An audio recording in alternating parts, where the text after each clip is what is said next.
Most people spend their lives trying to avoid failure. They see it as the enemy, something shameful, something to hide. But the truth is, failure is not the opposite of success. It is the pathway to it.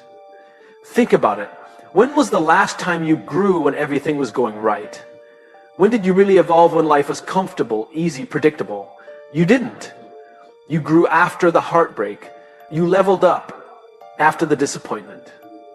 You got better because you got it wrong. Most people grow up believing that success and failure are on opposite sides of a spectrum, that one cancels out the other.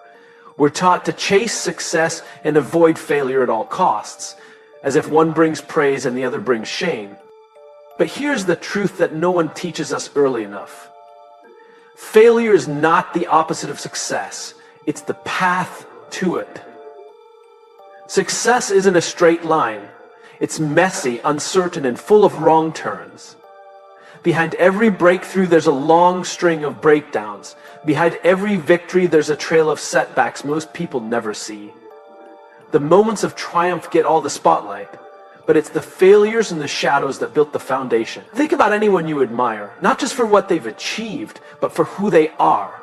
A great leader, a bold creator, a courageous entrepreneur. None of them got where they are by avoiding failure. They got there by learning from it, facing it, and walking straight through it. Every mistake taught them something about what doesn't work, who they're not, and what they actually value. That kind of clarity doesn't come from comfort. It comes from struggle. Failure forces us to grow in ways success never will. When you win, you celebrate, but when you fail, you reflect. You look inward, you ask harder questions, you break down old assumptions. And if you're willing to learn, those reflections become revelations. You realize what truly matters to you. You start refining your vision, your mission, your why. And that's the power of failure. It doesn't just toughen your skin, it sharpens your soul. When things go wrong, most people quit. They see failure as the end of the story. But those who succeed, they write through it. They don't stop at the first rejection, the first disappointment, or even the 10th. They understand that failure is not a sign to stop, it's a signal to adjust, to realign, to grow stronger, smarter, and more intentional. We often think success is about talent, timing, or luck, but the truth is the biggest factor is grit, your ability to keep going when the path disappears. Grit is built through adversity. It's built through failing, falling, and standing back up with more purpose than before. When you fail, you're in rare air. You're in the arena. You're doing something most people are too scared to even attend. That alone sets you apart. Failure means you had the courage to try, and that courage is the seed of success. The ones who succeed aren't the ones who got it right the first time. They're the ones who refuse to let failure define them. And let's be honest, success without failure doesn't feel real. It feels hollow, because without the contrast, we can't truly appreciate the win. Without the struggle, we don't earn the growth. The process, with all its stumbles and scars, is what makes the success meaningful. So if you're going through failure right now, don't resist it. Don't hide from it. Use it. Let it teach you, shape you, break what needs breaking so you can rebuild something better. Because you don't reach success by avoiding failure. You reach it by walking through failure with open eyes, open hands, and an open heart. This is how real success is built. Not in spite of failure, but because of it. Resilience is a word we hear often, especially when things get hard. We admire people who are unshaken by adversity, who bounce back stronger after every setback. But we rarely talk about where that resilience actually comes from. It doesn't come from reading about hardship. It doesn't come from watching someone else endure it. It comes from experiencing it yourself. The uncomfortable truth is, you can't build resilience without struggle. Struggle is the training ground for resilience. It's where we learn who we are under pressure. It's where we're forced to adapt, to problem solve, to keep going when there's no clear path forward. Resilience isn't something you're born with, it's something you earn. And like anything earned, it comes at a cost. That cost is discomfort, failure, disappointment, and sometimes even pain. But through that process, something powerful happens. You stop breaking apart, and you start building from within. When life is easy, we're not challenged to grow. We stay where it's safe, where it's comfortable. But comfort doesn't stretch us. It doesn't test our character. It doesn't reveal what we're capable of. Struggle does. Every time you go through something difficult and choose to keep going, you build a little more strength, a little more grit, a little more belief in your ability to endure, to navigate, and to overcome. It's in those hard moments when nothing seems to be working, when you feel like giving up, that resilience is being forged, not in the victory, but in the choice to keep moving despite the pain. Struggle is what introduces you to your edge. Resilience is what lets you go beyond it. And here's the thing. Struggle doesn't mean you're doing something wrong. It often means you're doing something important. The process of chasing anything meaningful, a dream, a vision, a purpose, is going to come with friction. It's supposed to. That resistance is part of the journey. It's a test to see how badly you want it. Anyone can be committed when it's easy. Real commitment shows up when it's not. Resilience isn't about being unaffected. It's not about pretending you're fine or never feeling doubt. It's about facing the difficulty head on and deciding that you won't let it stop you. It's the voice that says, this hurts, but I'm not quitting. That's where power lives. Not in the absence of struggle, but in your response to it.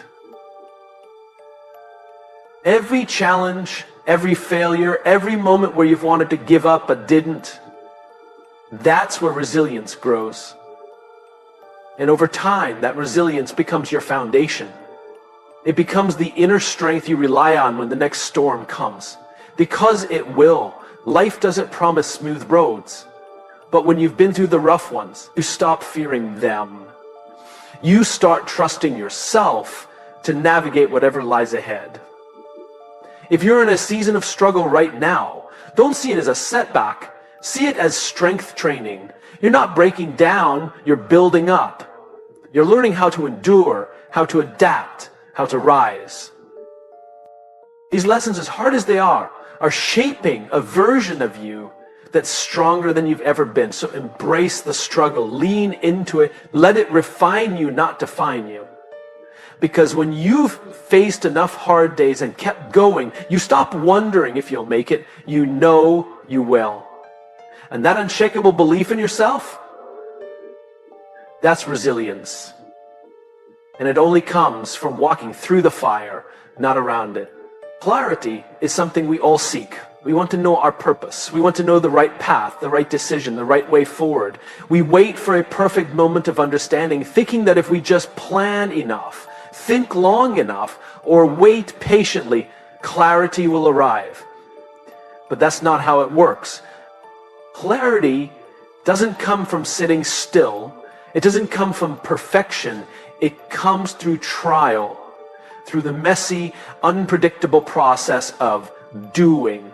The belief that we need everything figured out before we start is one of the greatest lies we tell ourselves. We think we need to be fully prepared, fully confident, fully sure, but no amount of planning can replace experience. No amount of imagining can match the impact of action. The truth is, we only discover what we're made of when we step into the unknown and try. When you take action, even if it's the wrong step, you start learning. You begin to understand what feels right, what drains you, what excites you, what pushes you. You start to get feedback from the world, feedback you could never get from the safety of overthinking. And yes, sometimes that feedback hurts. Sometimes it comes in the form of failure or rejection. But that's where the growth happens. That's where the fog starts to lift. Waiting for perfection before starting is like waiting for the sea to be still before you set sail. That day might never come. And even if it does, You'll never learn to navigate if the water is always calm. The choppy waters, the ones that test your patience, your skill, and your determination, that teach you who you are and what you value. Trial brings contrast. It reveals what works by exposing what doesn't. It sharpens your direction, not because you're moving perfectly, but because you're moving, period. You adjust, you learn, you evolve. With every mistake, you gain a deeper understanding of what matters to you. With every misstep, you get closer to what aligns with your heart, your talents, your vision. Clarity isn't a light switch. It's a dimmer that gets brighter the more you move, the more you do, the more you learn, the more you engage, the more you refine. The people who seem so certain of their purpose didn't get there by waiting. They got there by doing. By stumbling, by paying attention to what lit them up and what drained their soul. That's how clarity is built, through trial, through effort, through reflection on what's real and what's not. We waste so much time waiting to be ready. But the truth is, no one is ever truly ready. Readiness is a myth. The only way to become ready is to begin, to try, to risk, to learn. It's not about being perfect, it's about being present enough to learn from what's happening, even when it's uncomfortable. If you're stuck, unsure of your next step, the answer isn't in overthinking, the answer is in taking the next imperfect step. Try something. Start somewhere. Let go of needing to know everything right now. Trust the clarity will come.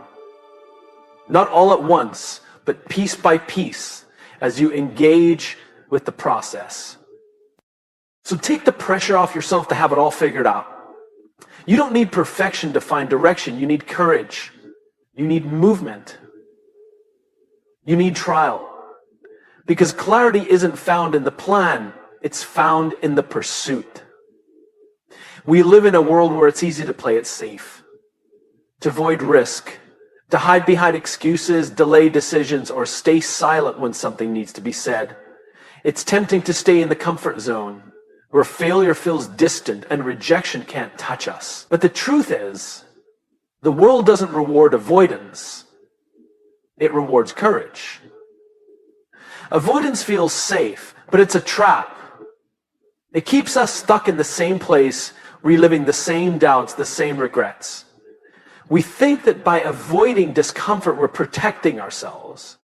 Really, we're holding ourselves back. Avoidance is rooted in fear. Fear of judgment, fear of failure, fear of not being good enough.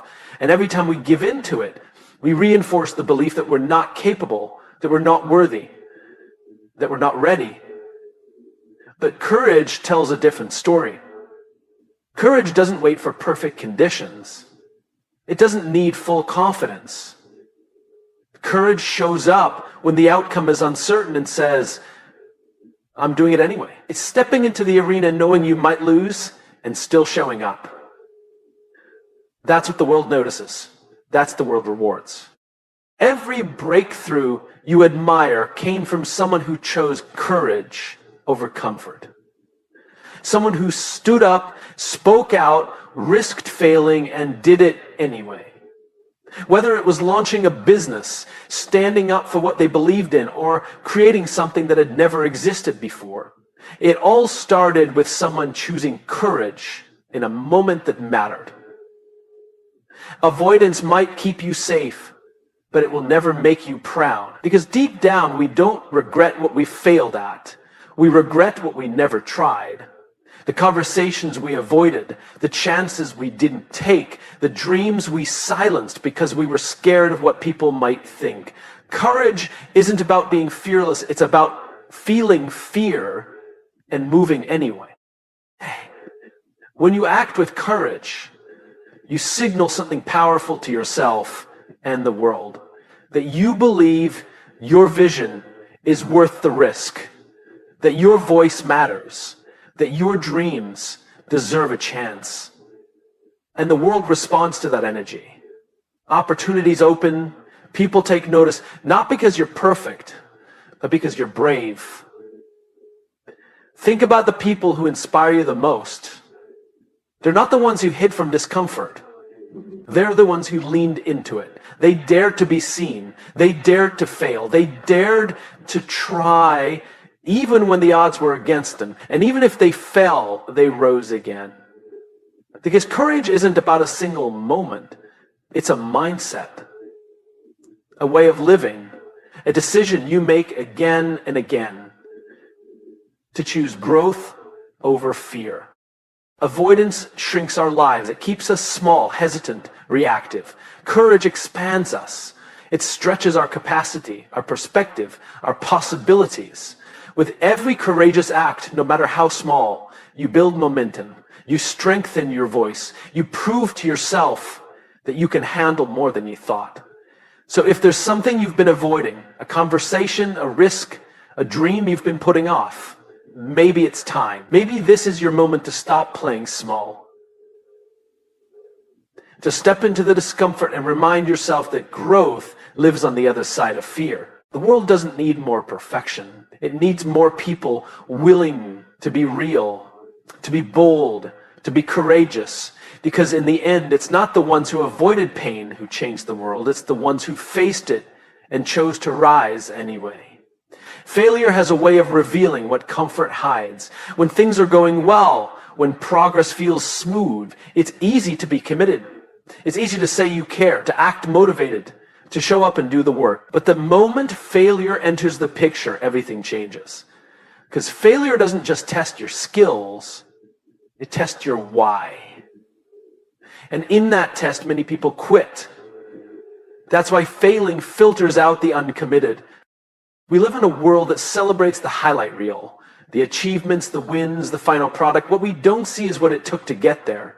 The late nights, the rejections, the ideas that didn't work, the moments of doubt. And those moments matter because that's where commitment is proven. Anyone can stay committed when the path is clear, but when everything starts to fall apart, when failure shows up again and again, that's when we find out who's really in it. Failing is uncomfortable. It's humbling. It exposes your insecurities and shakes your confidence. It whispers, maybe this isn't for you. And if you're not deeply connected to your purpose, if you don't have a strong enough reason behind what you're doing, you'll start to believe that voice. You'll step back. You'll retreat. And you'll convince yourself it just wasn't meant to be. But the ones who stay, the ones who keep going even after everything goes wrong, they're the ones who were never in it for the applause. They were in it for the mission, for the growth, for the process. And failure simply became a part of that process. That's the real gift of failure. It acts like a filter.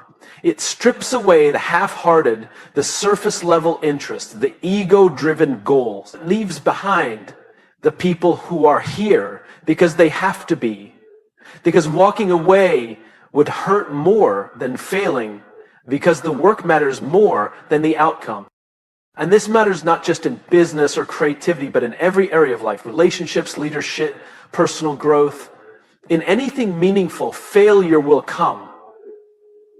And when it does, only those who are committed to learning, growing, and showing up again will stay.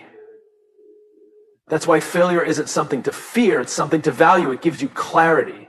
It shows you what you're really made of. Think about a time you failed. Maybe it stung. Maybe you wanted to quit, but maybe deep down you also found a new fire.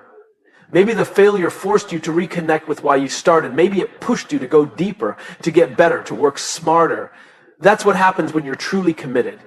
Failure doesn't break you. It refocuses you. The truth is, commitment isn't proven in the plan, it's proven in the pivot. It's not about how perfectly you execute, it's about how persistently you adapt. When you're committed, failure doesn't mean stop. It means adjust, learn, and keep going. So if you're failing right now, don't take it as a sign you don't belong. Take it as a test, a filter, a moment of truth. Ask yourself, am I still in this when no one's watching? Am I still in this when it's not going my way? Am I still in this because it matters, not just because it's working? Because if the answer is yes, if you can keep showing up when it's hard, when it's thankless, when it's uncertain, You're already ahead of most. You're already proving that you're committed. And in the end, that commitment is what separates the ones who finish from the ones who almost did. Failure has a way of stripping away the illusion of control. It humbles you in ways success never could. It reminds you that no matter how prepared you are, how talented, how driven, you're still human. And that's not a weakness, that's a gift. Because failure builds humility, and humility builds leadership. When everything goes according to plan, it's easy to think we've got it all figured out. But real growth doesn't come when everything works. It comes when nothing works. And we're forced to look in the mirror and ask, what can I learn from this? What can I do better? That's where humility is born. Not from winning, but from facing the parts of ourselves that need work. Failure is the great teacher that brings us back to earth. It reminds us that learning never stops and that no one is above growth. Humility isn't about thinking less of yourself. It's about thinking of yourself less. It's about recognizing that you don't have all the answers and being okay with that. It's about being open to feedback, open to change, open to other perspectives. That kind of openness makes you approachable. It makes you trustworthy. And that's exactly what great leadership demands. People don't follow perfection. They follow authenticity. They follow leaders who are real. Leaders who've been through it, stumbled, learned, and got back up. Failure creates that depth. It gives leaders the stories that matter, the empathy that connects, and the wisdom that only comes from having lived through the lows. When you failed, you stop pretending, you stop leading from ego. You lead from experience, from vulnerability, from strength that has been tested. And when people see that in you, they're not just inspired, they're willing to follow. Because they know you understand what it feels like to fall, and you're not afraid to admit it. That kind of leadership is rare, and it's powerful. The best leaders aren't the ones who have avoided failure. They're the ones who faced it, owned it, and used it to serve others. They know how to lift people up, not because they read it in a book, but because they remember what it felt like to be down. They don't just drive results, they build people. And that only happens when humility is at the core. Failure also teaches patience. When you've been through setbacks, you understand that progress takes time. You stop expecting instant results and you start playing the long game. That mindset makes you a better leader because you lead with perspective. You don't panic when things go wrong, you adapt. You stay calm. You lead through uncertainty because you've been there before. Humility also invites collaboration. A humble leader knows they don't have to have all the answers. They create space for others to contribute. They listen. They empower.